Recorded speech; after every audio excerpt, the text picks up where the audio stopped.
شروع کرتا ہوں اللہ کے نام سے جو بڑا مہربان نہایت رحم کرنے والا ہے۔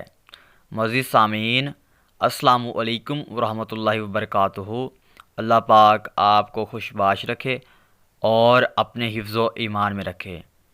معزز سامعین، ویڈیو شروع کرنے سے پہلے سب لوگوں سے گزارش ہے کہ درود پاک لازمی پڑھ لیجئے۔ جزاک اللہ خیرہ۔ ابراہیم رحمۃ اللہ علیہ بیان کرتے ہیں کہ نبی صلی اللہ علیہ وآلہ وسلم کی خوشبو کی پاکیزگی کی وجہ سے رات کے وقت بھی آپ کو پہچان لیا جاتا تھا۔ نبی کریم صلی اللہ علیہ وآلہ وسلم نے فرمایا، تم میں سے کوئی شخص ایماندار نہ ہوگا جب تک اس کے والد اور اس کی اولاد اور تمام لوگوں سے زیادہ اس کے دل میں میری محبت نہ ہو جائے۔ علم پھیلانے کی فضیلت۔ رسول اللہ صلی اللہ علیہ وآلہ وسلم نے ارشاد فرمایا، قسم اللہ کی، اگر تیری رہنمائی سے اللہ تعالیٰ ایک آدمی کو بھی ہدایت دے دے تو یہ تیرے لیے سرخ اونٹ سے جو بہت قیمتی اور عزیز ہوتے ہیں بہتر ہے۔ مہینہ بھر اعتکاف کرنے سے افضل۔ رسول اللہ صلی اللہ علیہ وآلہ وسلم نے فرمایا، اپنے مسلمان بھائی کی حاجت پوری کرنے کے لیے اس کے ساتھ چلنا مجھے مسجد میں ایک مہینے کے اعتکاف سے زیادہ عزیز ہے۔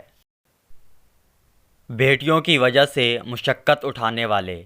حضرت عائشہ رضی اللہ تعالی عنہا سے روایت ہے کہ رسول اللہ صلی اللہ علیہ وآلہ وسلم نے ارشاد فرمایا، جس شخص کو بیٹیوں کی پرورش اور تربیت کی وجہ سے معمولی سی تکلیف بھی اٹھانی پڑی تو یہ بیٹیاں اس کے لیے جہنم سے بچاؤ کا ذریعہ ہوں گی۔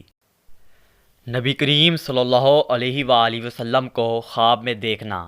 رسول اللہ صلی اللہ علیہ وآلہ وسلم نے ارشاد فرمایا، جس شخص نے مجھے خواب میں دیکھا تو بلا شبہ اس نے مجھے دیکھا، کیونکہ شیطان میری صورت میں نہیں آ سکتا۔ سبحان اللہ۔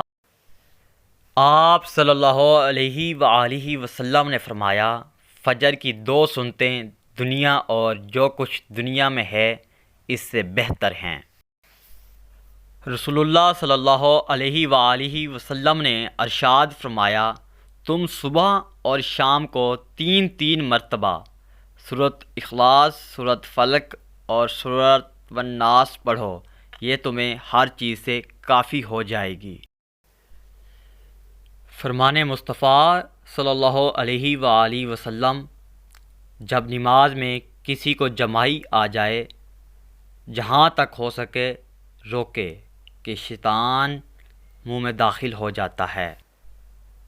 فرمان مصطفیٰ حضرت ابو ہریرہ رضی اللہ تعالی عنہ فرماتے ہیں کہ نبی پاک صلی اللہ علیہ وآلہ وسلم نے ارشاد فرمایا، جب بھی کچھ لوگ مل کر اللہ کا ذکر کرتے ہیں تو فرشتے انہیں ڈانپ لیتے ہیں اور رحمت ان پر چھا جاتی ہے اور ان پر سکون نازل ہوتا ہے، اور اللہ ان کا ذکر ان میں کرتا ہے جو اس کے پاس ہیں، یعنی فرشتے۔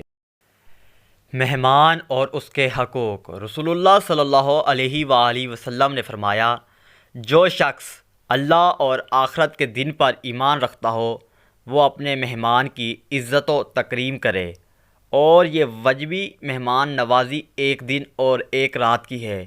مہمان کے لیے یہ جائز نہیں کہ وہ اپنے میزبان کے یہاں اتنا ٹھہرے کہ اسے حرج میں ڈال دے۔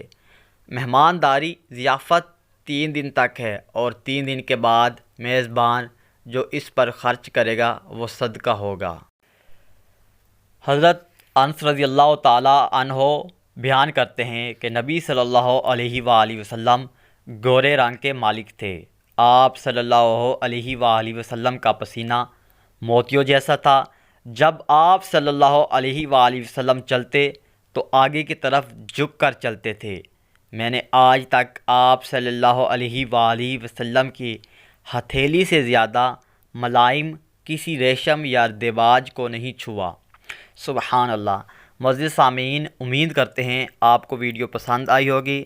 ثواب کی نیت سے شیئر لازمی کیجیے اور درود پاک پڑھتے رہیے اور ہمیں اپنی دعاؤں میں یاد لازمی رکھیے۔ جزاک اللہ خیرہ۔ اللہ حافظ۔